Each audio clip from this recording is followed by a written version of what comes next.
This is where the rocket engines actually get made. Can I touch it? Yeah, please go ahead. Maybe because I'm from this part of the country, I think of it like, playing dosa batter. So wonderful. India's largest metal 3D printing. This machine does not even exist in India. I think we should put it beside her. Until Agnikul came, 3D printing wasn't a concept in space tech. How did you convince ISRO to adopt this technology?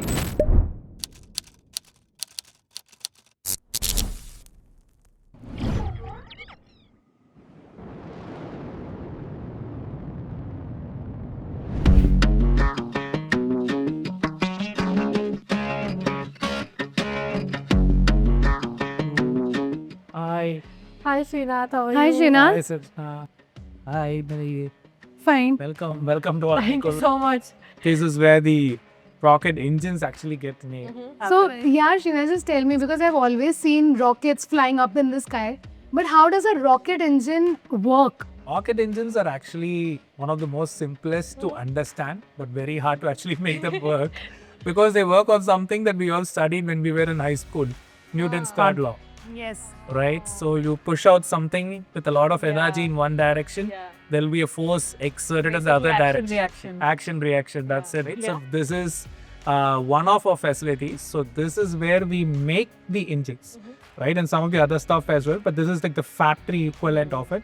And just to be very clear, there's only one piece of the story because before this there was a design. And after this, there is testing and assembly. So I think a lot of people associate Agnikul with the 3D printed engines. Yeah, I mean, you know. So let us start with the 3D printing.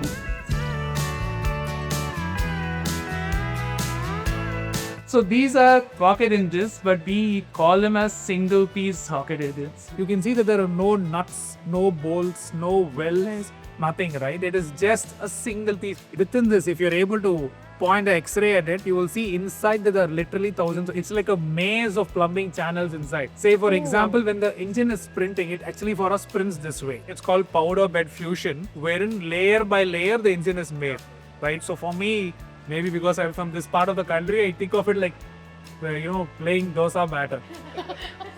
So a layer of powder is coated, and then lasers point wherever you want, and then it solidifies those parts. Then one more layer. So it's a three-dimensional dosa making, right? So what happens is in this direction there's a lot of strength, in this it's not. So you go through a heat treatment process, and when you do that, this coloration happens. Powder thing is coming so much. Like, what is the nature of the powder? The material that we use, it'll just basically feel like any other, grain, normal sand powder. Grain, sand grain. Covered for dust? Yeah, for dust. Because one small dust particle is enough to create some clogging somewhere, and then the deep bursar is going to be a headache. Can I touch it? Yeah, please go ahead.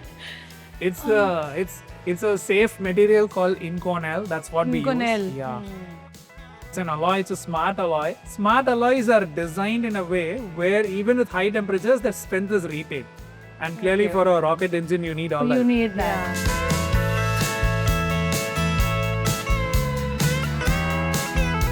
In a case of paper bricks, you see it is done, you just look at it and you know what it is, right? A 3D printer, how do you say it's good? You measure what is printed out. So that is what this machine. It is basically a very elaborate roller. That is an important part of the process because this is what tells you, okay, first of all, what I wanted is what I got. And we're looking at dimensions which are well below 1 mm. So that's like you can't see it with your visual eye or something.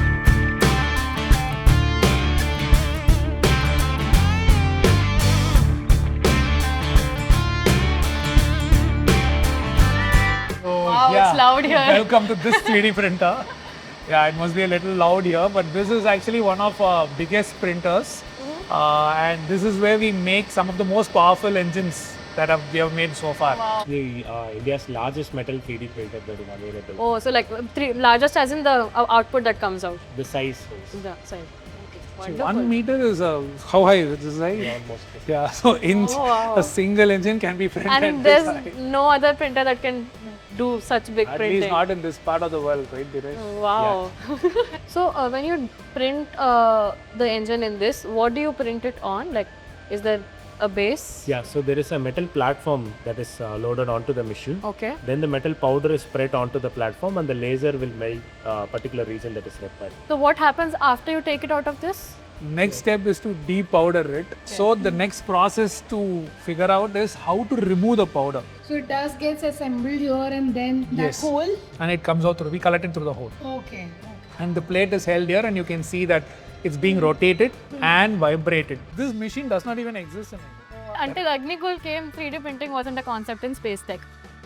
How did you convince ISRO to adopt this technology? Till you test fire and show something, no one believes it.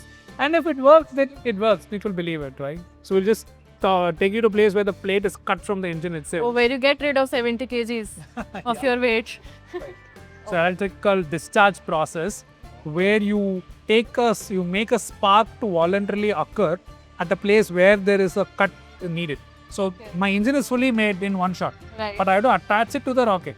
So for that, a plumbing line from the tank has to come and made, right? So for that port, you use this. So this is the last part where you do the punching of the holes. Yeah, and then it goes to the testing facility. These kind of setups are how manufacturing, units are going to look in the future. But I also wanted to show you how a rocket factory can be in the middle of a research IT that park. I'm very interested So if about. it's okay, we'll just go outside for a bit.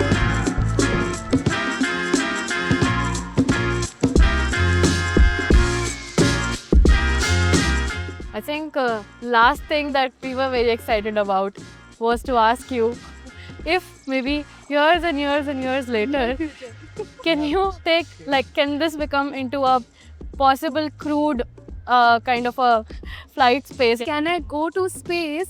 And please, if it's yes, please send me to space because that's the top of my bucket list. No, I think every space tech enthusiast has a dream of going to space, including myself. So even as a boy, I was fascinated by rockets, but that was not because I wanted to build them, but because I wanted to fly. The knowledge is there. So I think India is doing the Gaganyaan mission. Yeah. Oh, We have yeah? sent our people to the space station. So yeah, it's there. So